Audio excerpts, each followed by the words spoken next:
Alright, today we're going to be talking about Ghosts N Goblins from the Nintendo Entertainment System. Originally released as an arcade game in 1985, it eventually got ported over to home consoles and computers by 1986. Despite its reputation as one of the hardest games ever made, the NES version is actually a little easier than its arcade cousin. Enemies are a little less aggressive and more predictable in the NES version, and some levels are designed to be easier on players. Overall though, Ghosts N Goblins is a hardcore, balls-to-the-wall action side-scroller, where you must progress from point A to point B. One of the most difficult aspects of the game stems from how the health system works. Basically, you die in 2 hits, unless you can find a power-up to restore your armor. Along the way, you'll fight all manner of demons and ghosts, and all in the name of saving your girlfriend. What a simp. There are a grand total of 5 weapons in the game: the javelin, the knife, torch, shield, and the axe. But honestly, for the most part, if you want to help yourself, you're going to be using the knife, as it is the strongest weapon in the entire game. For one, it has the highest DPS. You can shoot it out real fast, and this weapon can melt bosses. And unless you're counting the final boss, none of the bosses have any immunity to it. The javelin is essentially the knife, but it shoots out slightly slower, and the axe can hit multiple targets at once. And then you have the torch. The torch is the worst weapon in the entire game. You don't want it. In fact, you're better off resetting the game or farming another weapon if you get it. I guess it's not technically impossible to get through the game with it, but it's so awkward to use that you would pretty much have to be a Ghosts N Goblins master to really do anything with it. It has a pathetic range. Instead of firing straight, it fires at an arc, and worst of all, if it misses its target, you have to wait for the flames to die out before you can fire more. If you miss, you can only attack twice with this weapon at a time, so precision is key with it. The shield has a short range but blocks projectiles, and it's pretty crucial for the final stages of the game, and I will get deeper into that later. It's worth noting that a lot of the game's bosses have immunities to certain weapons. Nah, I don't mean they take more abuse or have more resistance like armor. I mean literally, you can't kill them if you're using the wrong weapon. The blue dragon is probably one of the more absurd examples of this. It can't be killed by the javelin. You can still cut off segments of its body, but you will need another weapon to kill it. In the case of the axe, they try to bait you into grabbing it during Stage 6, but it can't kill the Satan bosses. The shield can kill everything except the unicorns too. Now honestly, I already hate this because it punishes you for experimenting with different weapons. I mean, the most consistent weapon in the game is the knife, which means a lot of the sandbox is just redundant, and this can make future playthroughs feel more repetitive. Most stages have sections where you can farm enemies, so if you end up with a shitty weapon, you can just farm until they drop a better one. There is a rather crucial exception to this, however. Stage 3B doesn't have any respawning enemies in it, so if you end up grabbing the torch by accident, you're fucked. You either reset the game with another weapon and try to get through this part without touching it, or try to beat every red armor in the level with the worst weapon in the entire game. If you came into this level with a javelin, you have to grab the torch, at least by the end of the boss, and pray you can kill it before it kills you. By the way, weapons and items don't despawn like they do in other games. Once they appear, they are there forever, and this forces you to do precise jumps over them to avoid them. In Stage 2B, there is a torch that spawns on the ladder you must go down in order to progress, but it only appears if you go up a specific ladder or jump near its spawn trigger. This game is all about invisible triggers. Everything from weapons to extra armor pieces, to even a few enemy spawns revolve around you touching them. Overall, a lot of this game is about trial and error, memorizing enemy spawns and figuring out specific tricks to get past certain areas untouched. Some levels are just designed to fuck you over. Like in 3B, when you jump over these areas, you're supposed to just know that an enemy will spawn right in your face. However, there's a lot of RNG too, and this is particularly noticeable in 2B, Stage 5, and Stage 6. In the case of Stage 2B, birds will randomly spawn on either side of the screen, and if you happen to be fighting a big man, which by the way takes 10 hits to kill, a bird might spawn behind you, and you have to quickly turn around and shoot it, which leaves you vulnerable to the big man's projectiles, assuming he's not close enough to just run you down anyways. Sometimes the bird spawns on the same side as the ogre, and honestly, I don't have a fucking clue what controls it. The almighty worst offender of the RNG spawning in the whole game, however, goes to these pigs in a blanket that I guess are supposed to be ghosts. Most of my deaths came from these things spawning right on top of my character, and this can happen on ladders as well. When anything spawns in this game, it's instant. Even when they technically give the ghost a startup animation before they can hurt you, most of the time it's too short to make up for their bullshit spawns. You can't even take things slow because there's a timer staring you down the whole game. And honestly, even if you could take things slow, I don't think that would keep you from dying to the ghost spawns. Stage 5 and 6 are the levels where the RNG ghost spawns will likely affect you the most. It has the most amount of them in the game, and God help you if you have a ghost behind you as you're trying to fight a red armor. While we're on the topic of the big men, sometimes they shoot one projectile, and sometimes they shoot two at a time, which is practically undodgeable even if you try to jump over it, because the big men will often sprint towards you as soon as they see you. Fights between the big men are basically DPS races. Your character is very slow, so if anything gets on top of you, you're just fucked, unless you get really lucky and kill them before they finish you off. Their projectile attack doesn't really have any kind of startup animation either. It just comes out, and this is a common issue with almost every enemy in the game that can shoot projectiles. The only exception being the tower monsters. The blue dragon will sometimes simply fly towards you, sometimes in a straight line, sometimes in a wavy pattern, and as he's doing this, he will randomly fire at you. You can't tell when he's gonna do it, and it comes out instantly, usually when he's too close for you to react. For the ghosts, they shoot these spears out, and sometimes they fire it at a straight line horizontally to themselves, and sometimes they shoot it straight down, and your character's position doesn't seem to change it much. I mean, would it be too much to just simply have enemies flashing right before they fire a projectile or something? Just so you have an opportunity to react to it? You do it for the one stationary enemy, but not everything else? Another thing is that sometimes bosses like the unicorn will charge at you, and sometimes they will stay on their side of the screen without really trying to move towards you, and again, I have no idea what makes this happen. One of the most infuriating parts of the game is when they make you wait on the big men to walk away from ladders, so you can safely climb them and DPS them down. At first it looks like you can bait them over to one side, but these things mostly just do whatever the fuck they want.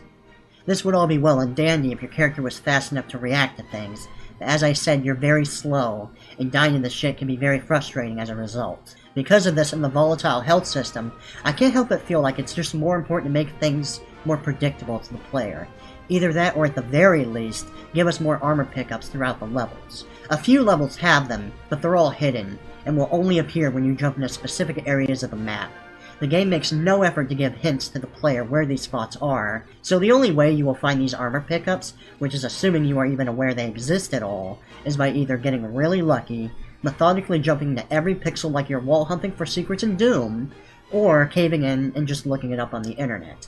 It doesn't help that enemies will drop what looks like an armor pickup, but then you realize it's just for points. You don't get anything out of points, it's just there for bragging rights, but seriously, who the fuck cares about your high score in a side-scrolling action game? Now let's talk about the live system.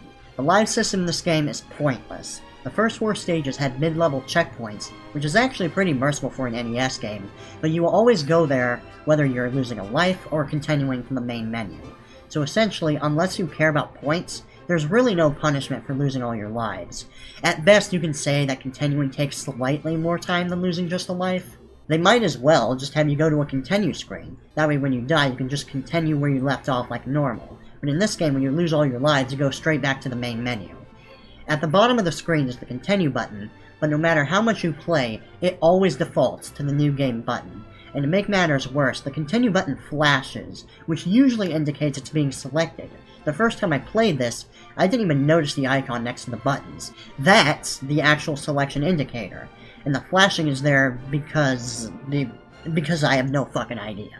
You can't use the D-pad to select options. You have to use the select button, which is right next to the start button, so you have to be very precise about picking continue in the menus, or else you risk losing all your progress.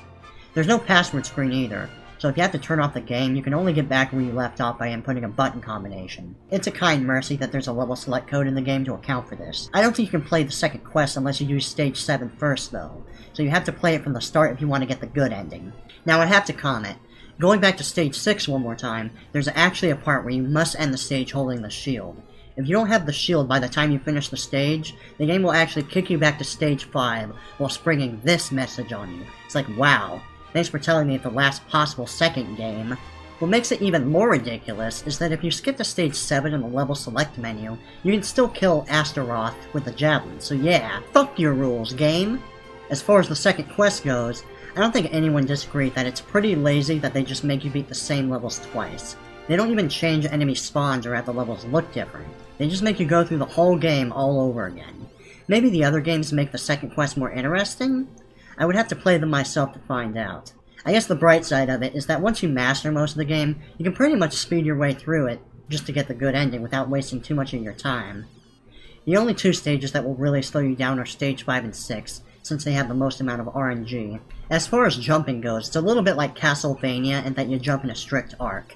You can fire in the opposite direction, which can help a bit with kiting, but the platforming can be pretty awkward. Super Mario Bros. This is not. There's no sense of momentum when you run off platforms either. You just drop like a rock, which can be pretty hard to get used to. Sometimes you'll try to jump at the very edge of a platform, but you'll end up dropping instead. So you usually want to jump slightly before you reach a platform's edge. For the map screen, you see a view of the whole game each time you load a checkpoint, which can be kinda useful for knowing if you reach a checkpoint, or you just want to know how close you are to finishing the game, but damn, dude. If you get stuck on a level, you better get used to that sound effect, because you're going to be hearing it quite a bit. And no, you can't skip it. Okay, so I know I've been complaining a lot in this video, but I do want to make it clear that at the end of the day, I actually do love this game. As a matter of fact, I've already beaten the game 4 times at this point. Well, if you count getting the bad ending as beating the game. I mean, it's the same stages either way, right? But anyway, despite its flaws, I would be lying if I said it wasn't addictive to play. There's something so viciously satisfying about getting your ass kicked so much only to just barely get past stages.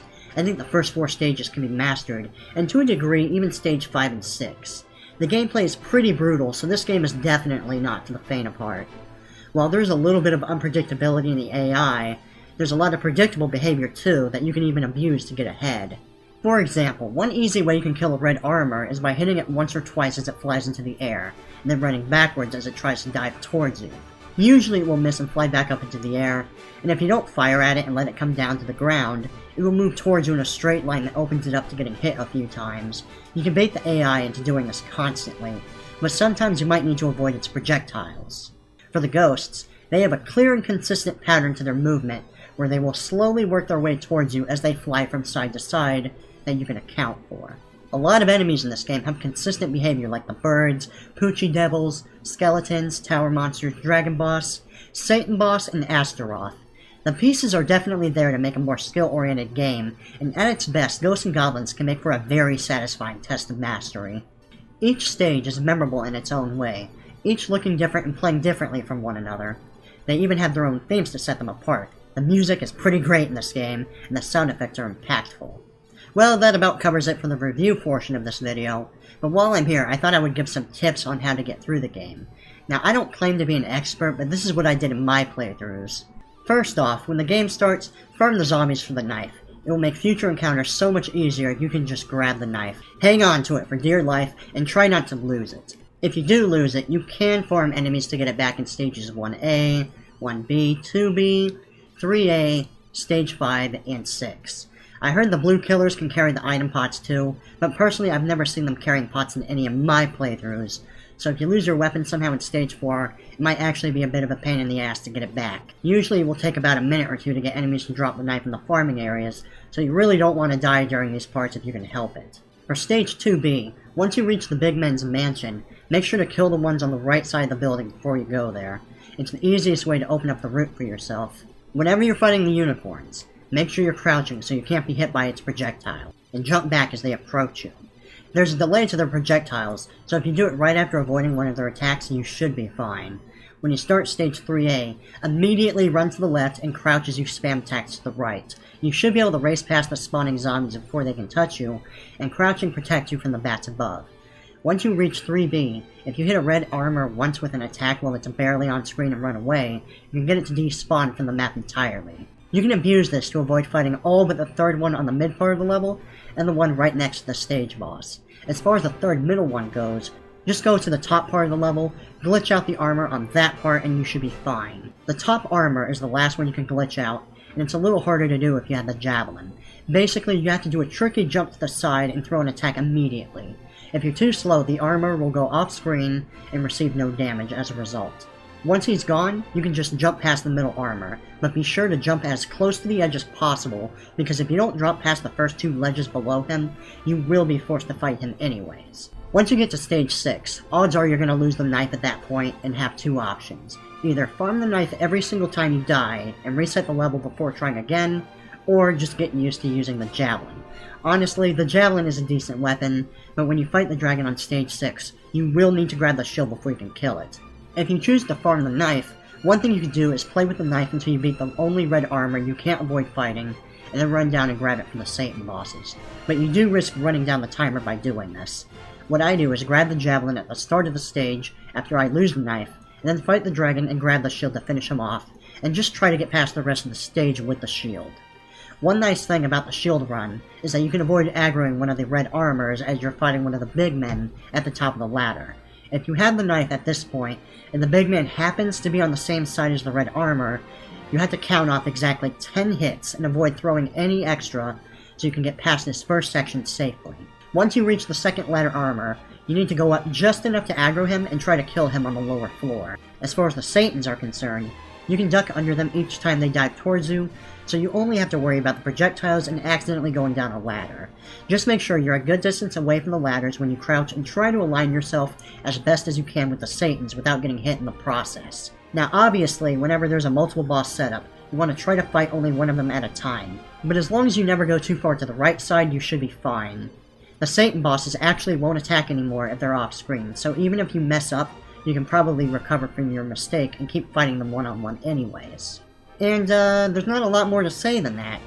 Ghosts N Goblins is overall a pretty short game. You can easily beat it in an hour if you know what you're doing. I do highly recommend it at the end of the day, in spite of its flaws though. That's all for today. I hope you enjoyed this review, and I'll see you guys next time.